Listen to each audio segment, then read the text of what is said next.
Welcome to the Mindful Remission introduction video, everyone. My name is Avinoam Lerner, and over the next few minutes, almost 25 minutes or so, I look forward to sharing with you some of the details, or as many details as I can, about this breakthrough program for cancer wellness and recovery called the Mindful Remission, because it has been a labor of love and commitment. Almost 20 years of my experience poured into this program, 20 years of experience working with cancer patients, survivors, in my practice, in hospitals like the Dana-Farber Cancer Institute here in Boston, and in various support groups around town and the area, the New England area. And it's just high time for me to bring all this content online and make it available to anyone and everyone, wherever they may be. So to keep this video short, this intro will have essentially two parts, so do look for the second part, part 2 if you will, because it will add more depth and flavor. It will explore in depth some of the premises and the modules of that program. But for now, let's just start laying the foundation and talk about the science this program is grounded in. And some of the benefits, perhaps, talk about some of the benefits that you can expect as a participant in this program. So the first question that a lot of people have on their mind whenever they get a chance to talk to me is, why do we even need a body-mind approach when we have modern science, right? When we have medical treatment? Isn't that enough? Well, to some, it certainly is, and then there are others that it's not enough. And that is because modern medicine essentially treats the physical body, our body, and not the person within this body. And if you, like many of my clients, recognize that one is actually not separated from the other, in other words, that the body and the mind are an integrated system, surely you want to address the whole and leave no stone unturned, so to speak, and essentially solve the whole of the healing equation, to put it lightly. People who choose to integrate this kind of work into their treatment plan, they want to be a part of the solution. Yes, they want to treat the body with the best that modern medicine has to offer.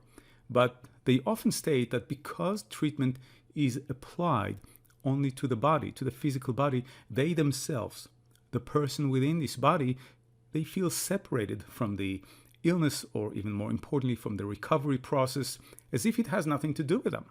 And of course, it has everything to do with them, because after all, they live in this body 24/7.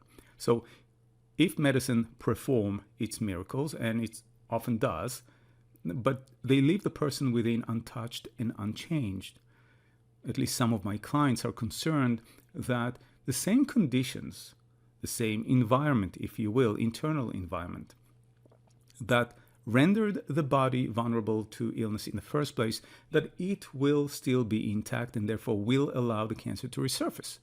And they want to do everything in their power to prevent that from happening. So that's the first point, really. People integrate body-mind approach into their treatment plan so they can play a greater role in their recovery. The second point I want to make is that this program, the Mindful Remission program, is actually grounded in science, and more specifically in a field of scientific study called Psychoneuroimmunology, or PNI for short. And there is research done in this field in many of the most prestigious and advanced medical facilities and research facilities around the world, even as we speak. And it's important to understand this, because this approach, the body-mind approach, embedded in the Mindful Remission program, it's not some new age philosophy or some Eastern methodology. There's nothing wrong with those. They're certainly appropriate when you feel it's right. But this program specifically, and the approach that it deploys, is what we call evidence-based. It's grounded in research. And if you're curious about the research or what the research says, simply input the word Psychoneuroimmunology into your search engine, and you can find out for yourself. It's all there in black and white. Now, another very important point or reason to integrate this approach, the Mindful Remission approach, which is more holistic in nature, into your treatment plan, is because it's safe and non-invasive.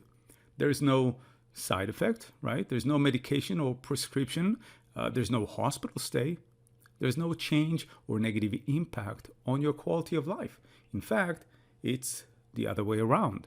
Because this work helps address the various inner conflicts that are embedded in the cancer journey, in the recovery journey, because it's getting you into a more coherent state of mind, it is essentially, it ensures and enhances the efficacy of every other treatment that you deploy.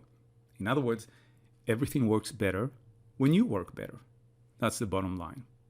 Other benefits include the fact that the format of this program, the Mindful Remission program, is defined. It's intensive, and by that I mean that it's defined in a time frame of 8 weeks. And it's done online. You know when you start and you know when you graduate. And this is especially helpful in a period of turmoil like treatment in your life, when there's just so much unknown in our lives anyway. On top of that, it is the program itself is goal-oriented, which means that you get to experience changes in real time. That is, of course, the caveat is if you do the work. And last but not least, there is no recovery time from this program, or I should say there's no downtime because of this program. You keep on living your life. What I like to tell my clients is that the potential for recovery from illness in general and cancer more specifically, the potential for recovery goes beyond simply submitting your body to treatment.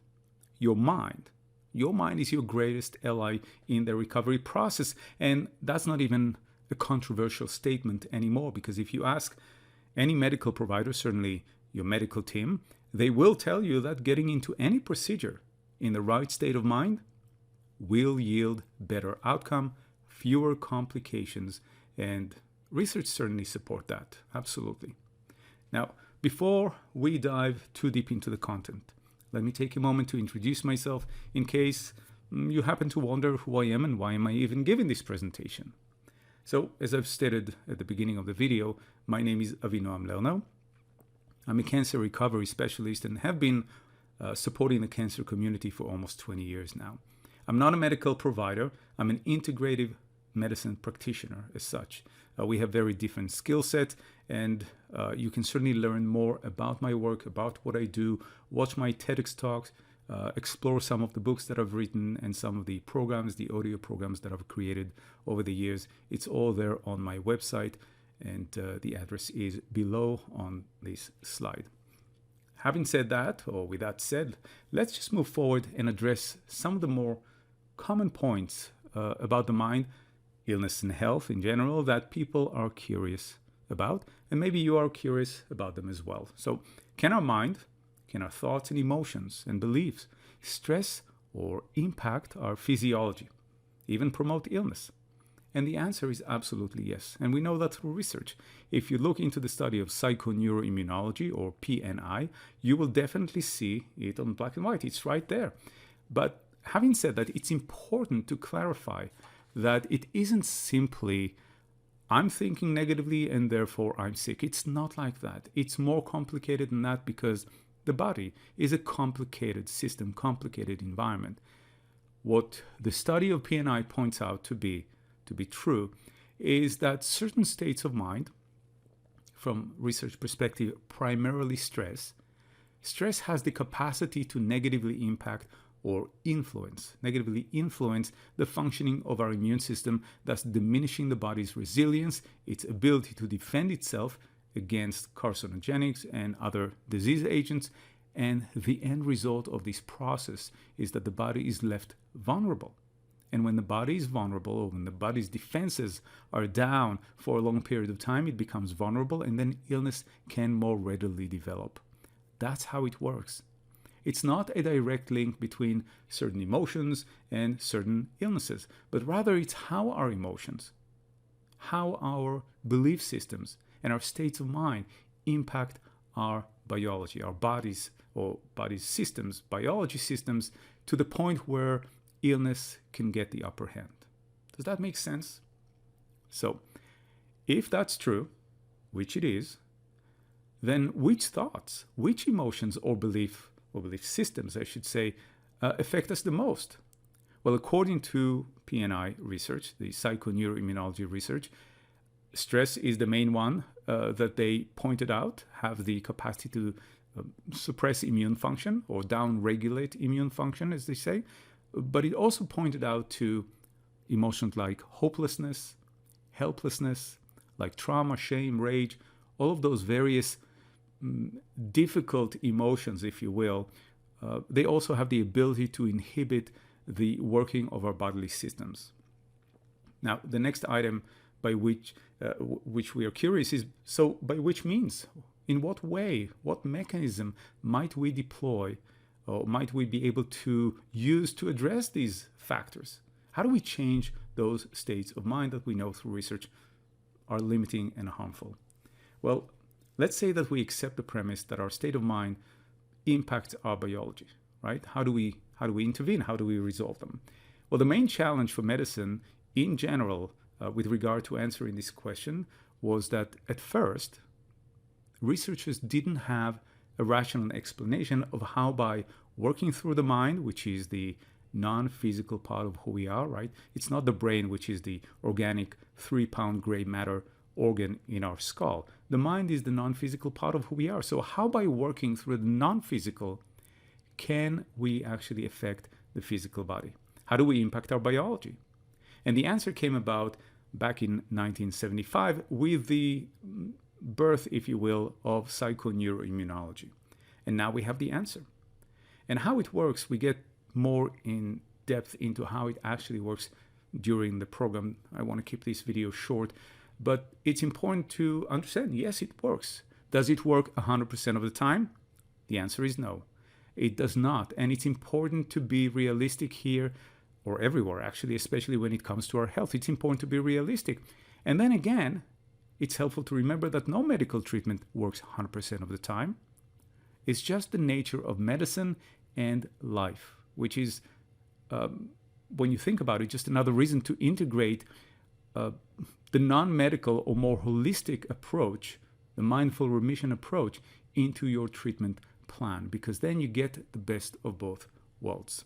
That's at least my opinion. That's my story.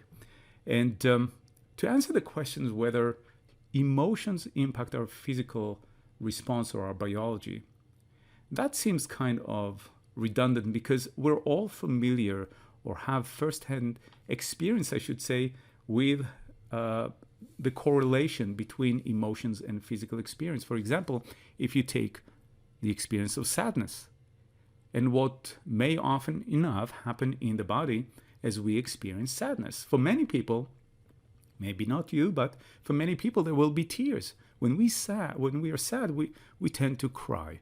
So tears are the physical response correlated with the emotion of sadness. By the way, laughter, we can cry out of laughter as well. And my point is, we already have sort of a personal experience of this correlation between emotions, our state of mind, and our body. It's the most natural thing in the world. And if we want to stop crying, right, or stop tears from flowing, we wouldn't try to keep our eyes closed or shut them tight very, as hard as we can, right? Because that will not work. If we want to stop tears from flowing, we have to address the root of the experience, right? The underlying motivation that is working beneath the surface, fueling the tears flowing. And that will mean to shift our state of mind rather than close our eyes, right? Shift our state of mind from one of sadness to another state, hopefully a better state. Does that make sense? Because I'm mentioning it here mainly because medical treatment, for the most part, is designed to address the symptom and not the root of the problem, right? It addresses the symptom of the problem, not the root cause. It's just not designed to do that. But Mindful Remission, this program, that's what it's designed to help you do. And by the way, just to clarify, I am very much for utilizing whatever we can from modern medicine. I will say it very clearly. We are absolutely blessed to live in a day and age where all these wonderful miracles that modern medicine has made available to us, we're very fortunate that they're available to us. And more patients survive today than any other time in history because of modern medicine. So I'm not putting any approach down. I just want to kind of clarify the difference, the differentiating points, and help you see why it's important to treat yourself while your medical team is treating you, the body, right? Okay, let's move forward. I think that point is clear. Now, of course, when we talk about physical expressions and their correlation to certain states of mind, the list that you see in front of you on the screen, it might help kind of drive this message home, if you will. Because after all, we know some of these symptoms, if not all of them, at least some of them. When we feel stressed or anxious, we experience shortness of breath, dizziness. We can feel our heart racing, right? When there is intense fear or anger, if you will, frequent urination, diarrhea, sweating, tremors, twitches, all of those, because the body is getting into a different state. When we experience sadness, as I mentioned earlier, sadness can cause fatigue, right? When we have a good crying spell, when we had a good crying session, we feel exhausted, drained. Then we have, or possibly can experience, insomnia, guilt, shame. Now, embarrassment is another interesting state because it's all about stomach upset, nausea, blushing. Think about a different situation you felt embarrassed, right? Hot flashes and so forth. So this is pretty straightforward. Having said that, let's focus on the science because it's such an important or crucial component of this program. What this is based on, what can mindful remission be based on? So let's move forward. This very long word that I've mentioned called Psychoneuroimmunology is essentially the name or the name given to a field of scientific study, if you will, that investigates the interaction between psychological processes, primarily the stress, and the nervous and immune system of the human body. And the study for me is really the holy grail because it offers, hopefully I'm not offending anyone, but for me it's the holy grail because it offers scientific validation to various healing modalities that indeed harness the power of the mind, thoughts, beliefs, emotions. It demonstrates, if you will, and it's mapping out the path by which those components of the mind or elements of the mind, they can impact our physical health. So this is important. What I think is the most important to understand is that there is a shift though, and that shift is important, a dramatic shift, I should say, a shift in discussion in medical corridors, because by proving that the immune system can be conditioned, the psychoneuroimmunology research has established that the mind plays a role in influencing illness. And so knowing that, this kind of knowledge, it forced a shift because now the debate is no longer can the mind impact our health, but rather it's can the mind influence the immune system enough, and that's the key word here, enough for disease to evolve or for healing to take place or to occur. So this is an important shift. But with that said, whenever we talk about the P&I, whenever I give talks or presentations about the mind-body approach, there's a common misconception that keeps coming up again and again that needs to be addressed. Because as soon as people begin to hear that their state of mind somehow or may somehow have a way or something to do with their state of health, they can very easily begin to fall into guilt and shame and self-blame and self-punishment. So this has to this has to be clarified. It's just not the case. And as the quote state on the screen, P&I, or the body-mind or mind-body approach, may unintentionally create the notion that people are responsible for their illness because they lack the proper mental attitude. Now, aside from being scientifically inaccurate, such blame can induce feelings of distress, which feed again into this cycle of negativity and self-punishment. And my point is that if you're punishing yourself for something that you didn't know is even going on beneath the surface, it's certainly unfair and it's futile and even damaging, right? If this was indeed true, if we could consciously and just keep an open mind. If we could consciously make ourselves sick, we could just as easily resolve that illness, this condition, whatever it is that we're struggling with, simply by wishing it away, consciously, wanting to to disappear. And since it doesn't work this way, unfortunately, it doesn't work this way in this direction, it doesn't work this way in the other direction as well. Okay? So it's important to remember that. Don't punish yourself for something you didn't even know is there. Now, our emotions, as you've heard so far, they certainly have an impact on our body, and more specifically on our immune response. And to be very specific, stress, which is the primary element that Psychoneuroimmunology investigated, stress is often associated with immune downregulation, thereby reducing the number of T helper cells. And it's important to understand that, because that's where the vulnerability begins to happen, right? When there's a reduction in T cell helper cells, which are crucial to the immune system, then the body enters a state of vulnerability. This is just the way that it works, and we want to make sure that that doesn't happen. That's what the Mindful Remission program is designed to do, or help you do. Now, negative emotions, such as anger and cynical hostility, have shown to increase natural killer cell activity, which are critical to the immune system, as I've said.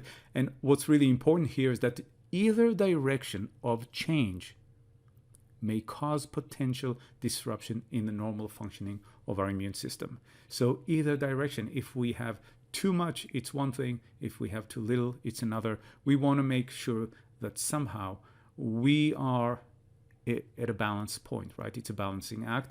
And that's what we're working to achieve through the different tools in the Mindful Remission program.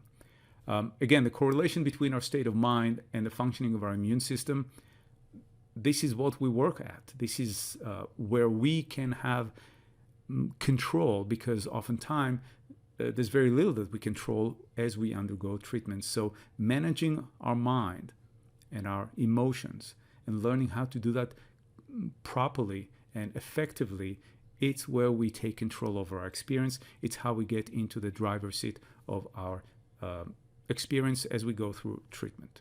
Now, for me, I'd like to stay away from the word negative, simply because it may mean one thing to one person and something different to another person. I use the word harmful and limiting patterns rather than negative patterns, because it's simply kind of obvious when you use the word harmful that it means that something is impacting you in a negative sort of way. And I'm mentioning that because for me, physical symptoms are the tangible evidence of what goes on in our mind, right? In our subconscious mind. It's how we really feel deep inside. Physical symptoms are the tangible evidence of what's going on in our mind. And when we think about our experience as humans, I mean, there's no X-ray machine that shows us what's going on in our mind, right? If you have a broken bone, yes, there's an X-ray machine for that. But what about trauma? What about certain patterns that are inhibiting and disrupting the functioning of our immune system? There's no X-ray machine that shows us that they're there. So what the subconscious mind does, or is doing, is essentially broadcasting the message that we need to pay attention to the body. It's using the body as its canvas, and it's painting that message very clear to us through illness, through physical symptoms, because then we really have no choice. We have to pay attention, right? And when we're dealing with physical symptoms, then it's really helpful, and that's partly what we do in the program. We begin to shift our focus from how they feel in the body to what they actually mean, right? To the information at the core of these symptoms. That's where we're heading when we're starting to deploy a better strategy of thinking, feeling. We're going into the information at the core of these symptoms, with hopefully, and we gain information. We get how to change, how to improve, how to enhance the way that we feel, act, behave, and hopefully the way that our biology functions. So this was a very short introduction, hopefully an inspiring introduction for you. If you're inspired to learn more, simply look for the second part of this video, the second part of this introduction. If, on the other hand, you've heard enough and you're ready to explore whether or not you are a good fit for this program, whether you are a right candidate for this kind of program, then simply call, email, or click the link below this video to set up a time for us to talk, a discovery call. This is an informal call to understand your needs better and explore the idea of working together. So I look forward to speaking with you. Thank you for watching.